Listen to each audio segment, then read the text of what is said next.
A falta d'água afeta toda a nossa macro-região. O problema está relacionado à escassez aliada à falta de planejamento.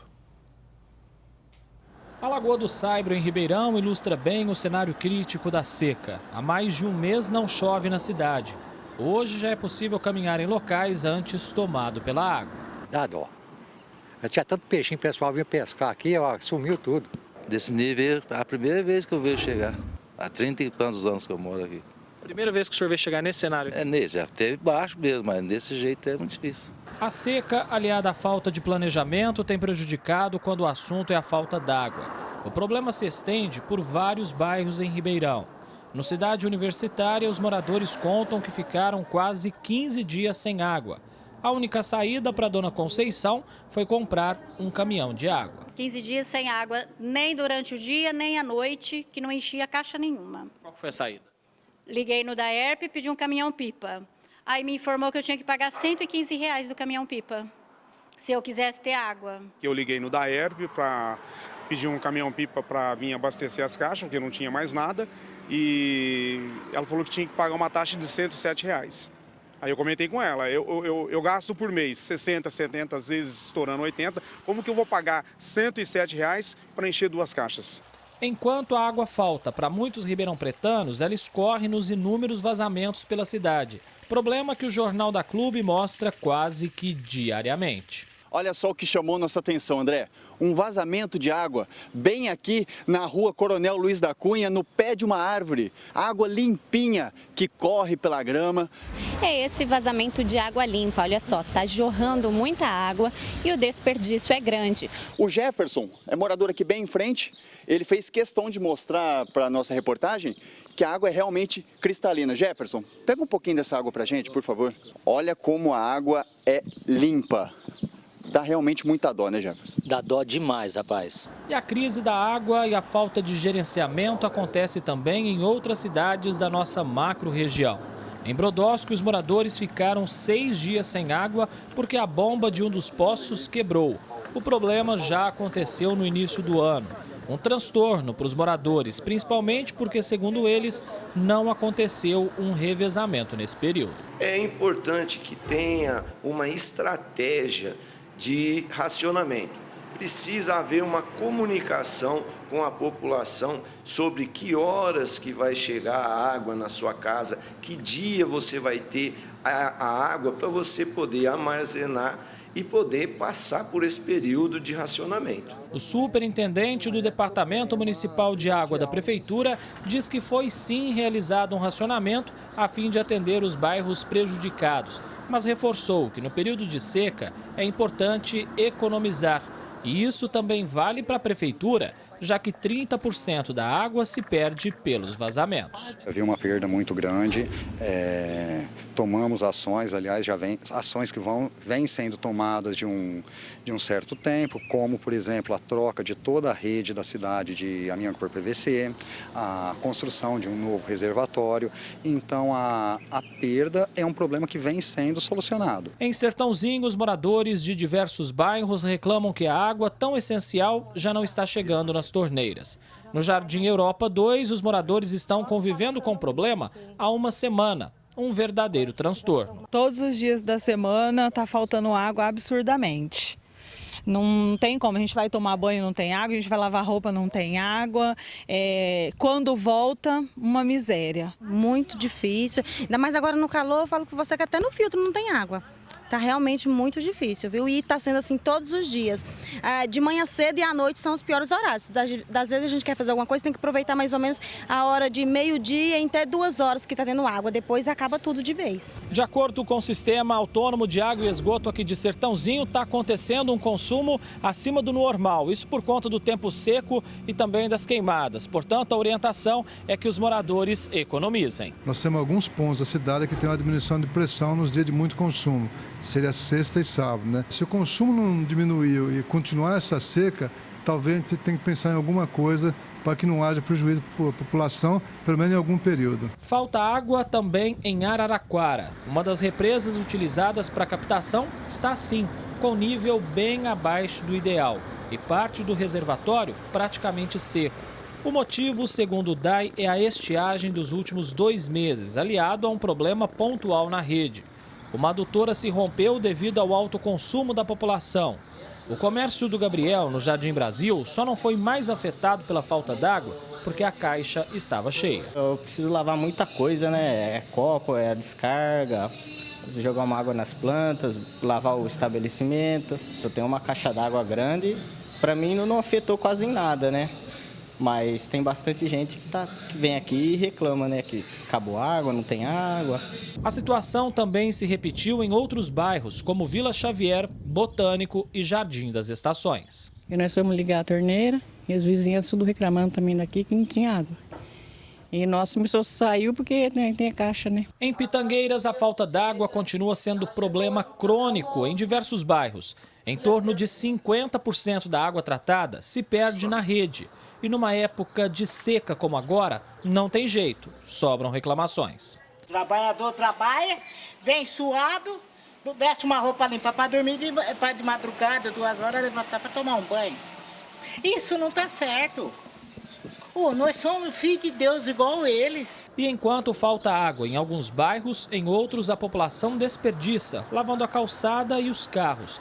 Para tentar amenizar o problema, a Prefeitura criou até uma multa. Primeiramente, nós vamos fazer uma notificação para aquela pessoa que for pega se utilizando da prática do uso da mangueira. Vamos fazer uma notificação para que ela tome o conhecimento de forma através de documentação. Numa reincidência, ela será multada e todas as vezes que ela for pega da mesma forma, será aplicada a multa, que é de R$ 250. Em Franca, a situação também é preocupante. O rio Canoas, que é responsável por 80% do abastecimento da cidade, sofre com a falta de chuva. O nível do rio diminuiu drasticamente nos últimos 2 meses, fazendo com que a Sabesp emitisse um alerta pedindo aos moradores que economizem água. Em Cristais Paulista, cidade vizinha a Franca, a situação não é diferente. No último dia 12, o Departamento de Água e Esgoto do município deu início a um racionamento. Das 10 da noite até as 4h30 da manhã, o fornecimento é interrompido e quem for pego desperdiçando pode pagar uma multa de mais de R$ 500. O secretário de Meio Ambiente do município não descartou que esse horário seja ampliado. Infelizmente, a população também não colabora economizando água, que a gente tem constantemente pedido isso para o pessoal, né? E, infelizmente, o racionamento pode ser alterado, né? Pode ser passar para o período diurno também, porque, como vocês veem aqui, através das imagens, a represa nem está vertendo água mais para o córrego, né? Já teve uma baixa aí de 1 metro mais ou menos. Em São Carlos já não chove há 33 dias. A umidade do ar chegou a 15%, atingindo estado de alerta. Já a temperatura bateu a casa dos 33 graus. Com todo esse calor, o bairro Cidade Araci, um dos mais populosos da cidade, sofreu com a falta d'água. Os moradores, revoltados, não puderam lavar roupa, louça e nem tomar banho. Segundo eles, há anos o local sofre com a falta d'água, quase que todos os dias, mesmo quando não há problemas no abastecimento. Domingo, o dia inteiro não tem água, sábado não tem água, eu não consigo lavar minha roupa porque não dá para encher a máquina falta queimar porque não tem água, você não pode descuidar. Todo dia acaba, né? Ontem foi um dia, anteontem também acabou, hoje acabou, todo dia acabou. Em meio à seca e à falta de planejamento, o jeito é fechar as torneiras e economizar. André Costa para o Jornal da Clube. Em Araraquara, o DAE informou que o abastecimento já foi normalizado em todos os bairros e que a represa do Ribeirão das Cruzes já opera normalmente. A autarquia salientou, porém, que o nível do córrego ainda está abaixo do ideal devido ao período de estiagem. Agregando valor às comunidades e integrando ao vivo a macro-região, formando opinião, os representantes dos departamentos de água e esgoto das cidades. Em Ribeirão Preto está o superintendente do DAERP, Afonso Reis Duarte. Em São Carlos, o presidente e diretor do DAAE, Benedito Marquezin. Em Araraquara, o superintendente do DAAE, Wellington Ciro de Almeida Leite, e em Franca, o gerente distrital da Sabesp, Rui Engrácia. Você aí de casa pode participar através do Facebook do Jornal da Clube, comentando no vídeo que publicamos mais cedo sobre o assunto. Confeito, antes da nossa conversa ser iniciada, deixa eu lembrar que os moradores do Paulo Gomes Romeu, aqui em Ribeirão Preto, nesse exato momento estão fazendo um protesto. Queimam pneus, fecham ruas, tudo porque está faltando água, aquilo que nós cansamos de ouvir durante a exibição da matéria. Então, eu vou fazer uma indagação a você agora. A seca no inverno, ela é previsível. Ninguém desconhece que vai ter falta de água. A falta de planejamento para abastecer água não é previsível. Não é previsível, porque a realidade é desconhecida. Nós precisamos começar a ter nas cidades brasileiras, pelo menos naquelas que ultrapassam determinada demografia, determinada população, aquilo que se chama plano diretor subterrâneo, que é o que faz o contraponto com o plano diretor de superfície. No plano diretor subterrâneo, nós precisamos saber a idade da infraestrutura, se há contágio da rede de água com a rede de esgoto e a tratar preventivamente problemas como esse. Quando que precisa começar? Quando que é necessário começar? Antes que seja necessário. Esse é o que diz a administração, postulado mais importante da administração pública. O que ocorre é o seguinte: aquífero, quer dizer, aquele que contém água. É uma soma de palavras de latim e de grego. Contém água. Agora, a vida de Søren Kierkegaard tem que ser vivida para frente, mas só pode ser entendida para trás. E como é que nós vamos entender essa realidade? Vamos comparar o aquífero, que os ambientalistas têm toda a razão, porque na verdade, está sendo baixando o nível do aquífero, mais ou menos como um depósito bancário, que oscila entre depósito e saque. Os depósitos e os saques variam também no que respeita ao ativo do aquífero Guarani, de onde se saca, a verdade, toda a água da cidade e de grande parte do hemisfério do Cone Sul, porque o aquífero pega o Brasil, Uruguai, Argentina, Paraguai e parte da Bolívia. Então, é a maior reserva de água subterrânea do mundo. Esse é o primeiro dado. Bom, como é que nós fazemos os saques? Através da soma dos poços artesianos mais as cisternas. Cisterna vem de cisto. Cisto é a palavra que quer dizer bexiga. É uma bola de água. E da onde faz cisterna? Cisternas sacam água do aquífero. E também os postos artesianos. Bom, eles representam as unidades de saque. E quais as unidades? São as unidades de depósito para estabelecer o equilíbrio. Todas as cidades foram impermeabilizadas. O nosso ciclo hidrológico é baseado na pluvens. Pluvens quer dizer chuva em latim. A pluviometria, o maior desperdício que existe no Brasil inteiro, nas cidades brasileiras inteiras, é o desperdício de água de chuva, que é a água com a qual nós utilizamos. Nós não temos água de geleira. Então, a água de chuva, o ciclo hidrológico é baseado nela. E nós estamos esse desperdício por quê? A cidade toda impermeabilizada. Além disso, as praças, cuja reserva de terreno, como parte do plano diretor, as praças deveriam ser estações de recarga do aquífero Guarani, estão todas elas também impermeabilizadas e não tem mais árvore. Então, a verdade é que precisa resgatar num conjunto. A cidade do futuro precisa ser começada a construir agora. Ou então, começar, não reconstruir a cidade, não dá tempo, mas nós começamos a construir a nova cidade. Você sabe como chamava a rua Visconde do Rio Branco, antes de chamar Visconde do Rio Branco? Rua do Sapo. Por quê? Toda a calha do rio, o vazamento de água que fazia o brejo, fazia as várzeas e até além da Visconde do Rio, quase nas imediações da Mariana Junqueira. Quer dizer, Toda essa área foi impermeabilizada. Nós não temos várzea. A água não consegue penetrar no solo e recompor o aquífero. Ela corre na superfície, vai para a hidrografia e vai ao mar. Portanto, o desperdício de água da nossa parte, das cidades brasileiras, tem um processo que vem do passado. E nós não podemos começar a resolver esse problema, que é a prazo, com medidas táticas que são à vista. É isso. Voltando a falar sobre Paulo Gomes Romeu, Polícia Militar e Corpo de Bombeiros estão no local onde tem um protesto dos moradores contra a falta de água. O Corpo de Bombeiros está apagando o incêndio que foi colocado lá em pneus, madeira, essa coisa toda, para evitar a circulação de veículos, e a Polícia Militar colocando um bocado de ordem entre os moradores. Agora, superintendente do DAERP, Afonso Reis Duarte. Superintendente, uma coisa que chama a atenção é que o senhor falou recentemente que o DAERP não conhece a totalidade das redes que estão desatualizadas em Ribeirão. Isso vai demorar um tempão para fazer. Isso quer dizer, então, que nós vamos passar muita falta de água nos próximos anos? Boa tarde. Boa tarde, professor Roberto Ribeiro. Obrigado pelo convite. Boa tarde ao professor Golfeto, meu sempre professor de economia, ao Benedito, ao Wellington, ao Rui, meus colegas de departamento de água.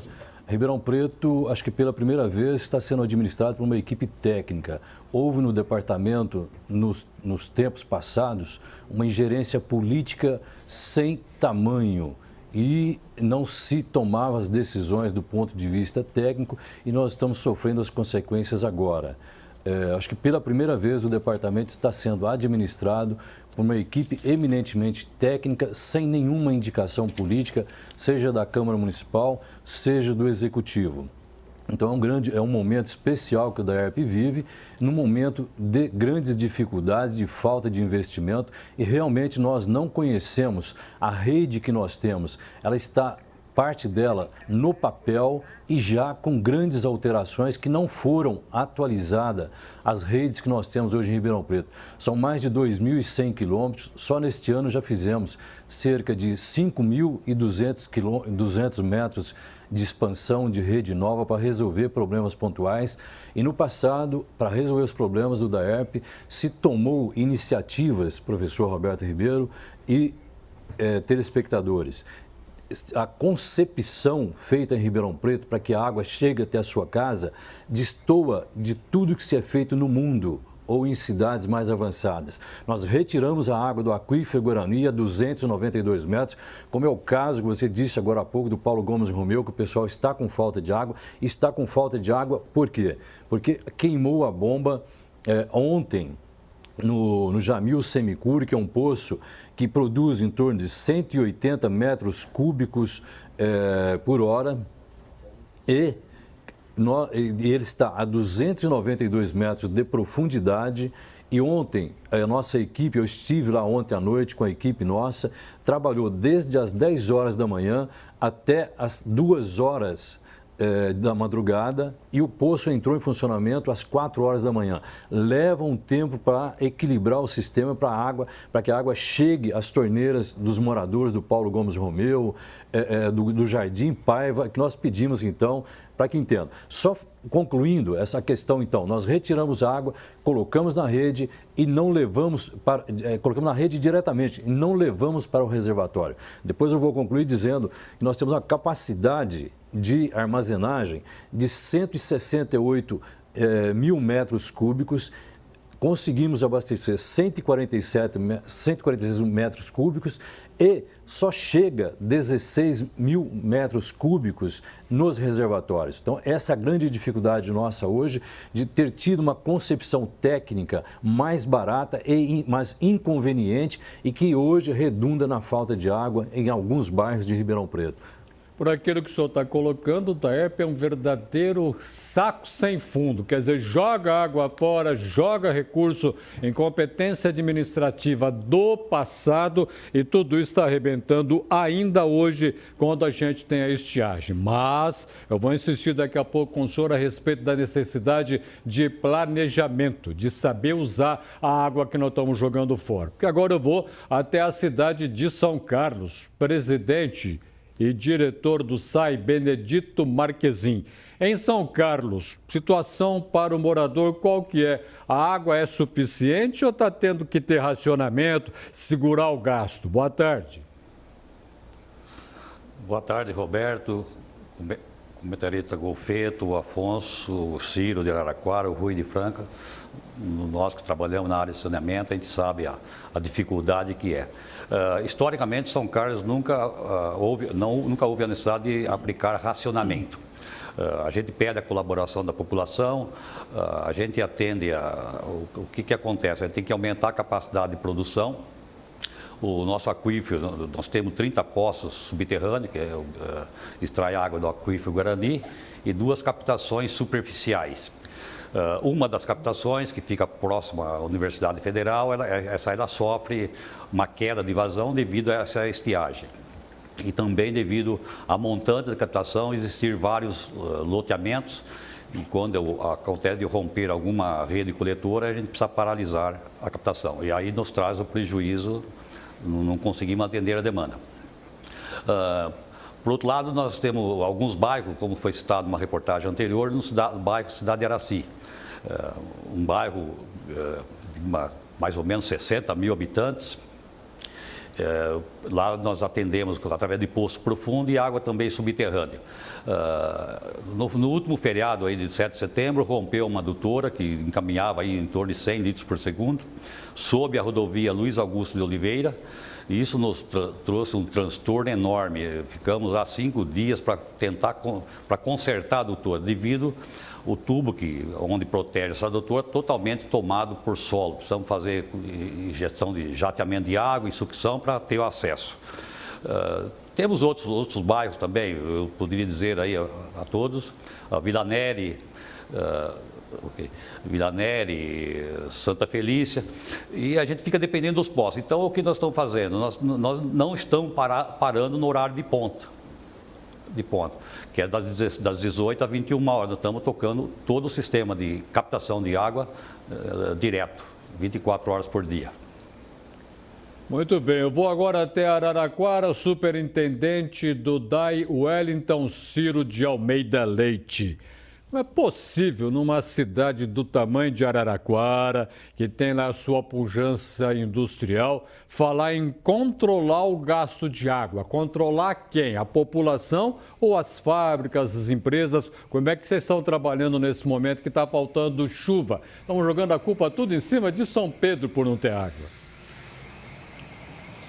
Não, aqui em Araraquara, tradicionalmente a gente não sofre, né? Mesmo em época de estiagem prolongada, a gente não sofre com falta d'água, a não ser em alguns bairros pontual, onde a especulação imobiliária fez ocupação sem passar as devidas contrapartidas. E hoje esses bairros, como é o caso do bairro do Selmidei, do Jardim Romil, da Barbieri, do Vale Verde, são lugares que a gente tem dificuldades em abastecer, que só vão ser sanadas de vez em novembro, porque lá já está sendo perfurado um novo poço que deverá ser inaugurado em novembro. Quanto aos demais parte da cidade, não tem problema de desabastecimento. Teve no início dessa semana pelo rompimento de uma adutora, que é de uma adutora de manancial de superfície, que rompeu e nós tivemos dificuldade que consertamos, ela voltou a romper. Então a cidade, os reservatórios baixaram o nível e a cidade acabou sofrendo, parte da cidade, com a falta de água.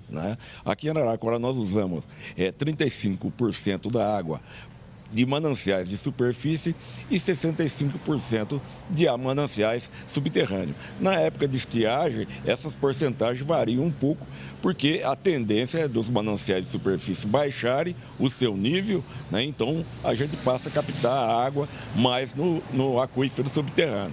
Então, nós, aqui em Araraquara, a gente tem a água suficiente, não vamos falar em racionamento, mas pedimos que a população faça bom uso sem desperdiçar água. Eu vou a Franca agora, gerente distrital da Sabesp, Rui Engrácia. Ô Rui, Franca tem um jeito meio diferente de administrar a distribuição de água, administrar água, como é que a situação de vocês está nesse momento, onde, eu vou insistir no negócio, nós estamos jogando muita culpa em São Pedro pela falta de chuva e não estamos pensando direito em planejamento não, hein? Boa tarde. Boa tarde, Roberto. Boa tarde a todos os participantes do programa. Realmente a situação de Franca ela é crítica devido à estiagem, né? As nossas captações são captações superficiais, o córrego Pouso Alegre diminuiu a sua vazão pela metade, o Rio Canoas, que é o principal manancial, também está com uma queda acentuada de vazão. E para controlar isso aí, nós fizemos algumas ações emergenciais, colocando os 2 poços profundos da cidade de Restinga, aduzindo para Franca, cujos sistemas são interligados, colocando uma antiga captação daqui do São João, que também dá mais um acréscimo na nossa produção, e uma outra captação auxiliar lá no Rio Canoas, né, que também está dando uma vazão que está sendo possível equilibrar com o consumo da população. A gente lembra que realmente nessa época de estiagem o consumo aumenta. Então a Sabesp aumentou no que pôde a produção e nós estamos também numa campanha de mídia para que a população compreenda o período, a crise que nós estamos passando aí devido à estiagem e também mantenha o seu consumo. Nós não estamos pedindo nem para diminuir, nós estamos pedindo para manter o consumo, porque se manter a gente vai ter condição de passar por esse período crítico. Professor, nós ouvimos falar muito em água desperdiçada, vazamento, necessidade de mudança até do encanamento, essa coisa toda. Agora, a água perdida em vazamento é um problema de difícil solução? Roberto, não é de difícil solução, mas exige tempo. Em primeiro lugar, é preciso inventariar toda a idade da infraestrutura, rede de água, rede de esgoto, das galerias de águas pluviais, que sempre que foram preparadas e construídas, acabaram sendo superutilizadas pelo fato de água de chuva correr na superfície.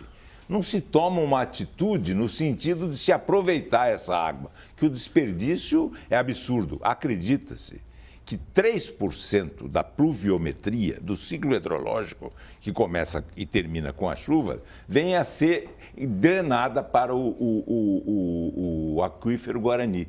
O resto vai tudo, entra na hidrografia, aqui, começando aqui no Córrego do Retiro, no Laureano, chega no Ribeirão Preto, vai para o Pardo, vai para o Rio Grande, Paraná e chega no oceano. Quer dizer, toda a água de chuva é desperdiçada. Esse desperdício é uma enormidade, quando na verdade tem que ser a água da recarga do aquífero Guarani, que depois não haverá sobra. Mas, ao mesmo tempo, inventariar toda a idade da infraestrutura. E parece que as mais recentes, infraestrutura de água, de esgoto, coisa de 5, 10 anos, já estão mais obsoletas do que as do centro, que tem mais de um século. Então, é necessário que seja feito esse inventário, porque a partir daí nós podemos reduzir, pelo menos, os investimentos que se faz com os vazamentos e o desperdício, que não é nada mais, nada menos do que o antieconômico. Isso precisa de ser feito, ser quantificado nessa administração que tem uma promessa fantástica de começar a reconstruir uma cidade do futuro. Administrar uma cidade, mais do que nunca, é construir as bases sobre as quais será erigido o futuro dela. Uma cidade é feita dos nossos medos e dos nossos sonhos.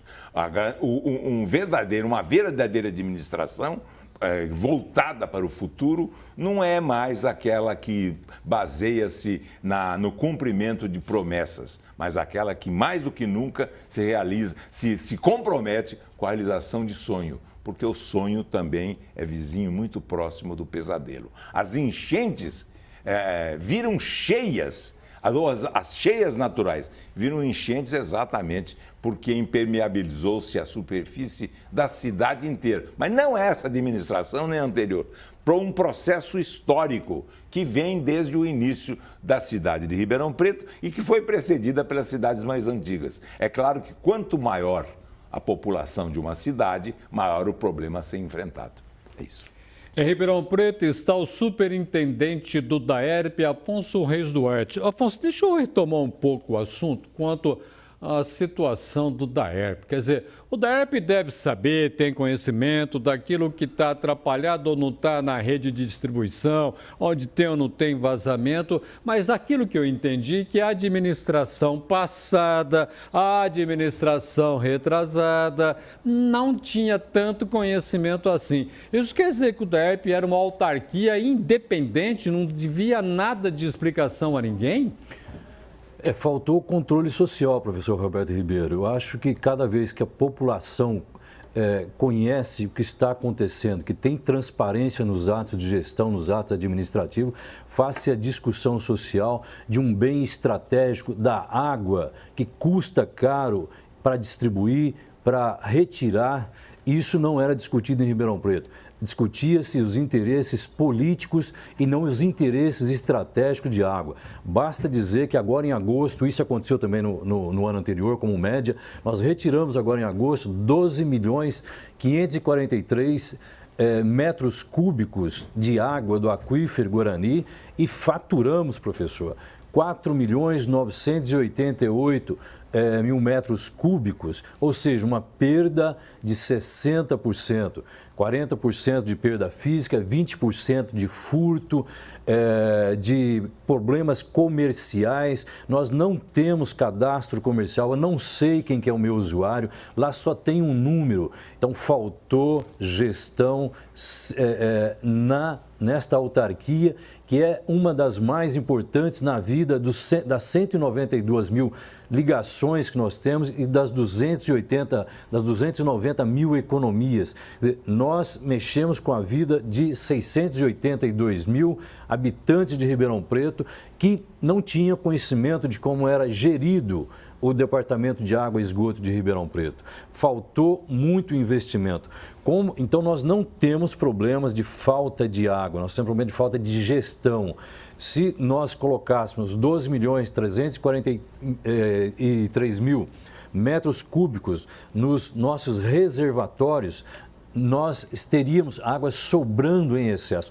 O consumo em Ribeirão Preto também é extremamente elevado, são 366 litros por dia, quando a média nacional é de 167 e a Organização Mundial da Saúde recomenda 110 litros de água por dia por habitante. A nossa tarifa, outra ingerência política ao longo dos tempos, nós temos uma das menores tarifas do estado de São Paulo. São R$20 em Ribeirão Preto, R$40 em Franca, R$38 em Araraquara e R$33 em São Carlos. Ou seja, nós cobramos menos da metade da tarifa do que cobram os nossos parceiros e o sistema de água em Ribeirão Preto. Então, muita coisa precisa mudar.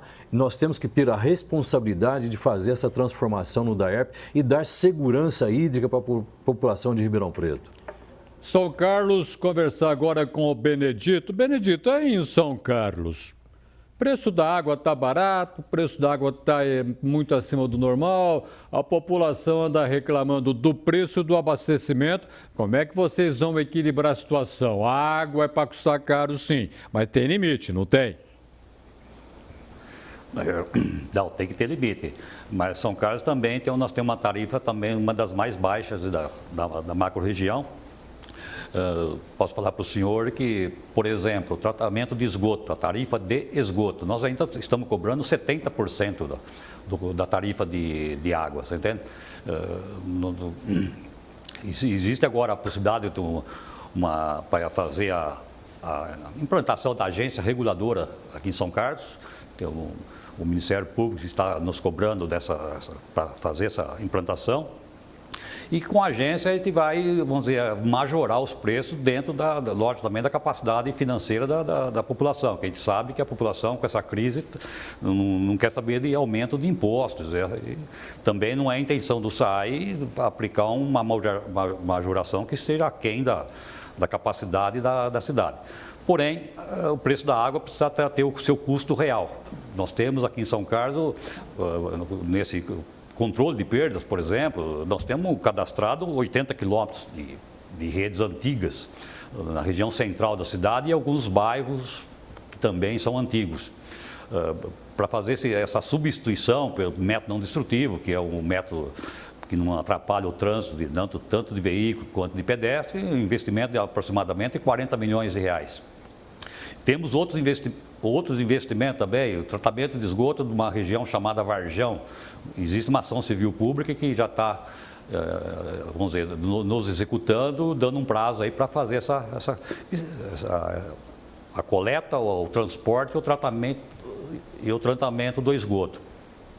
Porém, estamos, vamos dizer, fazendo os projetos e tentar buscar recurso junto ao governo federal.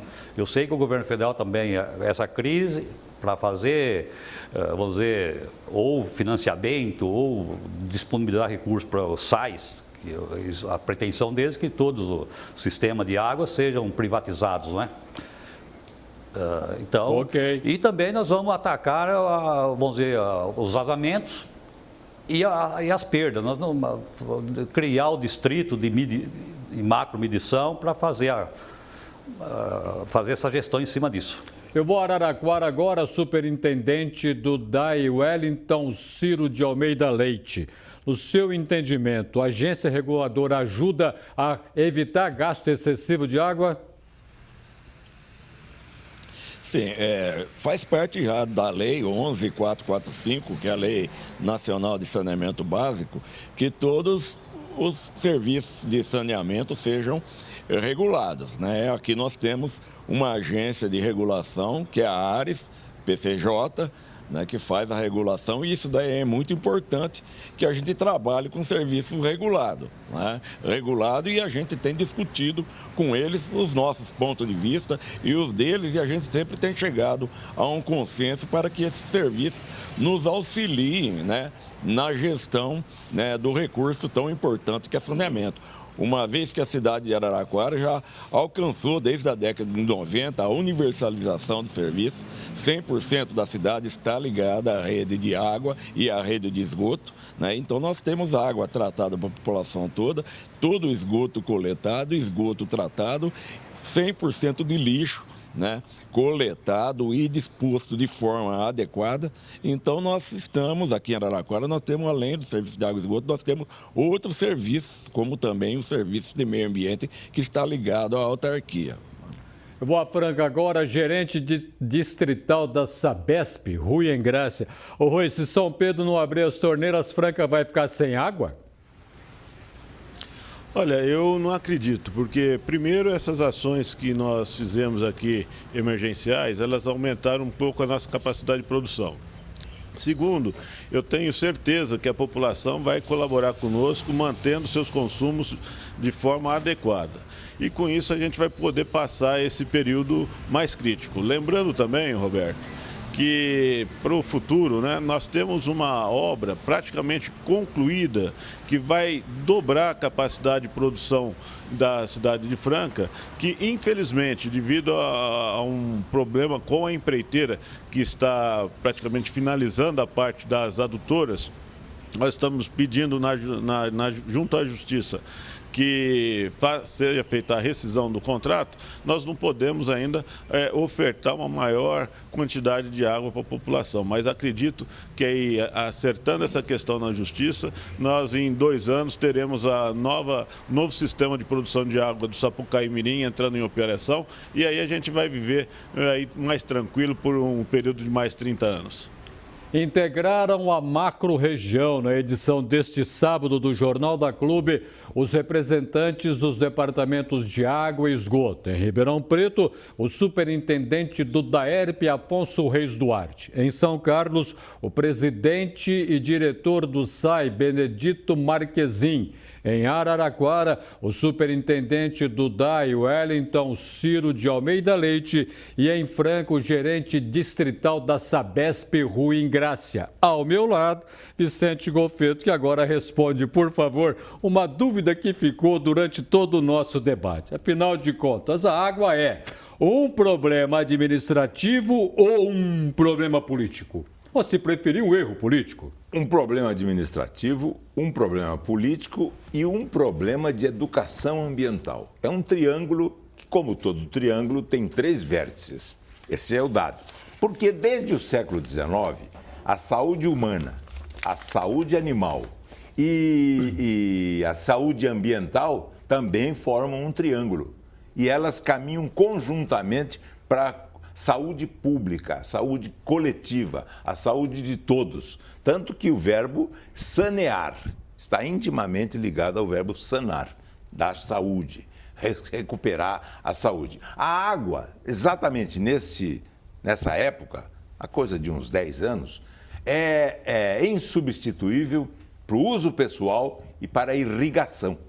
Mas ela já gradativamente começa a ter uma pequena substituição como fonte de energia. Então nós temos a energia eólica, que também está começando a oferecer alternativas para o leque energético do país. Eólica, que é a energia dos ventos, a energia solar cada vez mais, sendo a energia fotovoltaica utilizada devidamente no processo produtivo, essa segunda, até a energia nuclear, que é muito questionada, e até a energia térmica. Todas somadas, junto com a energia proveniente da hidroelétrica, não torna mais a água, para a geração de energia, insubstituível. Ela começa a ser partilhada. E esse dado fundamental leva a esse exato momento de câmaras municipais e do executivo estarem numa oportunidade única de começar a construção de uma nova cidade. É claro que os erros do passado projetam sombras longas, mas começa-se, a partir de agora, a traçar uma cidade diferente, uma cidade em que o plano diretor se articule. Por exemplo, praças públicas, devem ser exatamente ponto de recarga do aquífero Guarani. Todas elas, todas as praças e mais algumas, para aumentar a porta de entrada dos depósitos de água e equilibrar tanto quanto possível com os saques dos poços artesianos e das cisternas da zona rural e também da zona urbana. Muitíssimo obrigado pela sua presença no Jornal da Clube. Agradeço sua colaboração e bom fim de semana para você, Roberto. Para você também, muito obrigado. Muito obrigado, viu?